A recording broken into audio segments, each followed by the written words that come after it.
Good morning, my YouTube viewers. It is Palestine here. Welcome to my channel.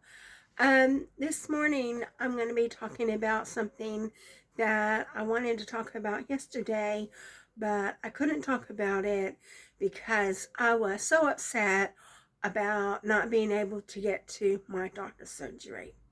And by the time, because basically I had emailed the doctor's surgery twice, I had phoned them 3 times, and I went onto their website and was talking to the chatbot, and finally somebody phoned me, and they said that the reason why I couldn't get my prescription on the website, which that's how you have to do it, is because I hadn't filled out this page of the website.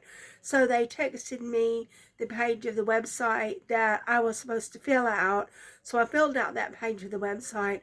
I also had to fill out proof of my identity. So I had to send them a picture of my passport photo, my passport, and then I also had to send them a picture of a letter that I received from the HMRC, and the address had to be less than 2 months old. Well, that's going to be difficult because companies and establishments don't like to send letters anymore. They just want to send an email or a text. But I did actually have a letter that I had been sent by the HMRC that I could use. So I sent that across. So I don't know if they're going to accept it. I'm just going to have to wait until next month when I try to order my repeat prescription and see what happens. So it is a big palaver to get a repeat prescription because you're no longer able to phone the surgery and ask for a repeat. And apparently they don't even want you to send an email anymore and ask for a repeat. They want you to do it all on this website. So I can do it because I have a laptop computer. I'm able to access the website. But I know that my boyfriend's mother, she wouldn't be able to do it because she doesn't have a computer. She doesn't have a laptop. All she has is a mobile phone, and it's not a smartphone. So she's going to have a really hard time doing repeat prescriptions. But I guess that's up to her. That's another issue, another video. So they did actually, this doctor surgery did actually phone me yesterday, and I did actually get to speak to a person, but I had to fill out another page of the website. So we'll see what happens next month, you know. And then, so that we sort of like reached a resolution to me not being able to get a hold of my GB surgery and get my repeat prescription. But we'll see what happens next month when I try to get a repeat prescription, because I have to get a repeat prescription every month. And then, so that's what happened yesterday, if you watched the video that I made yesterday. But what I wanted to talk about today was that I decided that I'm going to start eating less food, and it's not going to be about losing weight. It's going to be about poverty. And the people who are poor actually have a lot greater rates of obesity than people who are not poor. And the reason why is because they don't get given healthy food to eat. They cannot afford healthy food, so they tend to eat the unhealthy food, which is like carbohydrates and things like that. And you don't need carbohydrates. Carbohydrates are not really good for you, but that's just the way it is. So you'll notice that poor people have greater rates of obesity than people who are not poor, and it's because they can't afford to eat fruits and vegetables and things like that. So the reason why I'm going to be eating less food is not anything to do with my weight, which I know I need to lose weight. You can look at me on this YouTube video and you can tell that I'm not small, but I do my best. But the reason why is because of my finances. Because I had been going to the cafeteria and I had been paying $3.75 for a salad, a chicken salad, chicken mayonnaise salad with lettuce and other things in it, and it was $3.75. And I took it home and I put oil and vinegar in it and I would share it with my boyfriend. And in addition to that, they've got Starbucks there as well. So I would go to Starbucks and sometimes I would get a hot chocolate. Well, this salad is $3.75 and the hot chocolate is $3.80. So that meant I was spending £7.50 a day, 55 a day, just for the 3.5 hours that I was working. And I never really stopped to consider how much money I was spending.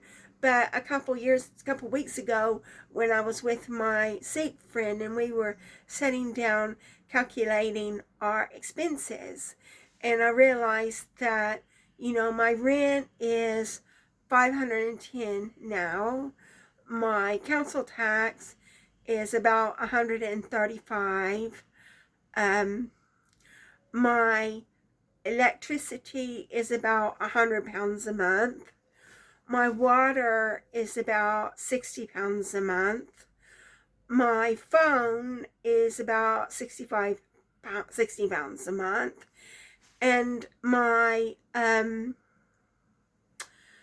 MS Office is about £15 a month.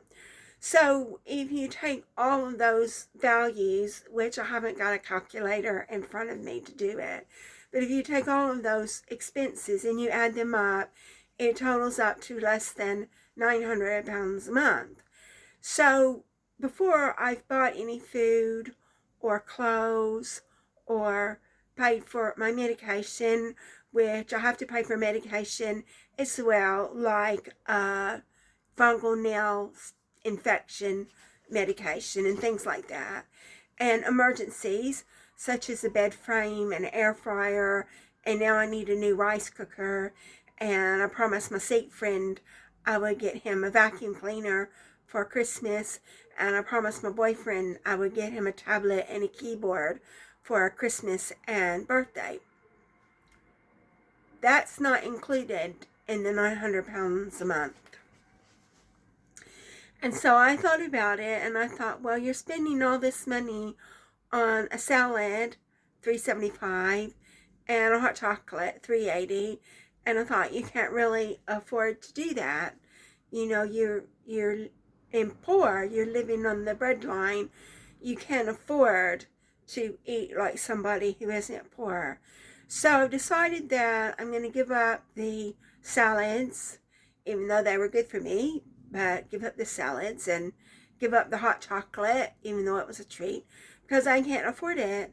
I cannot afford to buy a salad, even though I was sharing it with my boyfriend. I cannot afford to buy a hot chocolate, even though I don't need it and it was a treat. So I'm going to try to give it up, and then so my boyfriend gives me money every now and then for food, and he takes me to a restaurant every now and then. But I normally buy all the food in the relationship. But if I get anything from my boyfriend, which is often, he sometimes gives me money. So like yesterday, he gave me £10 to contribute to the food. And then I just use the money that he gives me either to pay my electricity, top up my electric key, or to give to church, because I also give a donation to church. I've started giving £5 every 2 weeks because I can't even afford £5 a week. So that's why I'm eating less food. I mean, you may think, oh well, you need to eat less food. But I know I need to lose weight, but I don't eat lots and lots. But I know that I don't eat well. I know that. And that's from being poor. I can't afford to just walk into a shop and buy whatever I want. I have to get cheap things. And so maybe I tend to eat a biscuit every now and then. And I know it's not good for my diabetes. Like, even though this morning I think my blood sugar was 8, and I don't know that I ate that much stuff that was going to raise my blood sugar, but something did. Something raised my blood sugar. So that was just to let you know that I'm going to start eating less food. I'm going to give up the salads, and I'm going to give up the Starbucks hot chocolate. And then today when I come home from work, I make a sandwich every day, but I only eat half of the sandwich, and I give the other half to my boyfriend.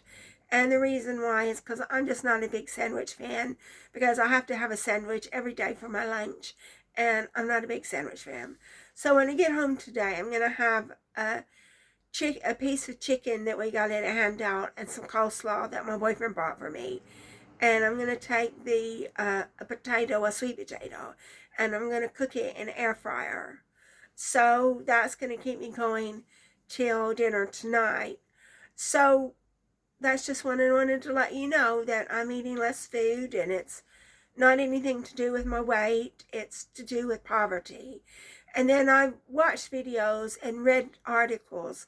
I can't afford to buy a magazine, but whenever I did buy magazines, which I can't anymore, I read an article about a lady that hadn't had anything hot to eat in such a long time because she could not afford to run the cooker. And fortunately, I have money in savings, and since I have money in savings, I can heat my food up, fortunately.